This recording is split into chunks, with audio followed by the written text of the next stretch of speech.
First finals ever with opposing triple-doubles. LeBron James tied Magic Johnson's all-time record with his 8th finals triple-double. Curry gets his very first postseason triple-double, let alone the NBA Finals. And now we shift venues back to Cleveland, where the comeback started this time last year. How much has to change for them to get back in this series? Well, I think the only thing that could change for Cleveland is, again, they have to find some kind of answer for Durant. And, you know, last year when both teams went small, LeBron James was the biggest player on the floor. Right. So, therefore, he was able to dominate.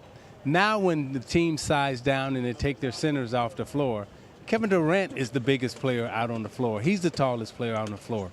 So thus you have the 5 blocks. Thus you have the rebounds. Thus you have the points, so forth and so on. Now James is able to get his, but Durant is able to neutralize that and match it. And then you throw in on the other side for Durant, Thompson and Curry, and that's the difference. And what's interesting, too, is, I mean, Isaiah is so right. Durant defensively, his length, his size, but the rest of the team, they can shrink the court. And LeBron or Kyrie, they see 5 sets of eyeballs when they're making their move, but they're also athletic enough to close out to the shooters. Fantastic at getting out to the shooters, running them off three-point line. And Cleveland didn't attack the closeout. They just kind of, you know, sidestep, settle for shots. And so just a collective team defense, how they swarm the floor and make everything difficult for Cleveland has been so impressive. Now, going back home, you know, Cleveland's just going to have to be more aggressive. They're going to have to be physical. They're going to have to take it to them, for 48 minutes.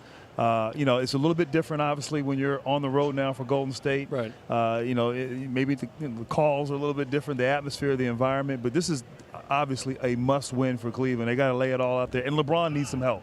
Some of these guys got to step up and be productive for LeBron James. I was going to say, maybe those secondary scorers can step in. Cavaliers were just 8 of 29 from three-point range, and so many of those opportunities are created by James. Yeah, my old school brand Nubian, my hip-hop fan, Slow Down. There was a record I used to listen to. They have to slow down. No question. Slow down. Because the game, when they do slow it down, they like to switch, Golden State. So you set a pick and roll, Steph Curry, and Kevin Love sets the pick, they'll switch it. And they'll have Steph Curry guard Kevin Love. And if you slow the game down, you can take advantage of it. But what happens a lot of times, because they shoot so quick, they give you some wide open, quick shots. And you have to have the discipline enough to say, we won't take this one because we don't want the pace to be at this. Even though we can make this shot, or if we miss it, the pace becomes too quick, and we just slow down, and we're going to punish you because you really can't guard LeBron when he's in that situation, and you can't switch on Kevin Love, and all of a sudden you cannot isolate and hold Kyrie Irving. But in transition, it's easy to guard him because you're not really guarding him. You're just saying, you shoot one, I shoot one. You shoot one, I shoot one. And that's what's happening right now. Golden State has been great at luring teams into for 3 years without now. question. And they have to be disciplined. 18 three-pointers made and 34 assists for Golden State. You have to limit that. Kenny is so right. You got to slow it down. You got to junk it up. You got to make them uncomfortable.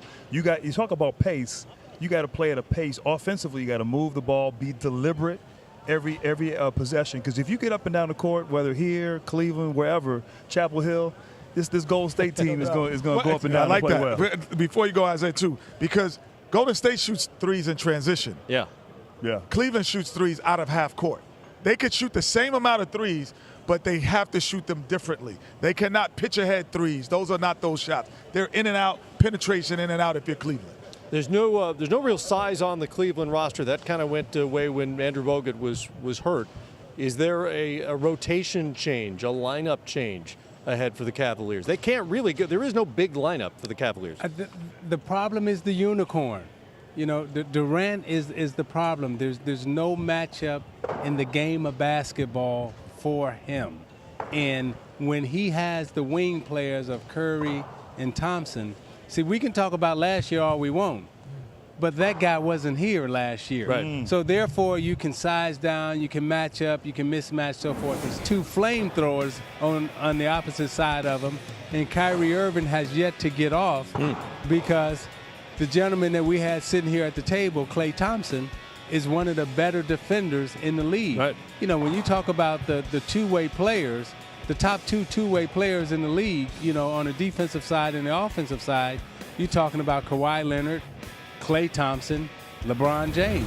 Okay? Well, Durant has all the answers around him, and you can't get small and you can't get tall, so what can you do? You can say there's nothing wrong with second place this year. You know what? Timofey Mozgov is not walking through that door.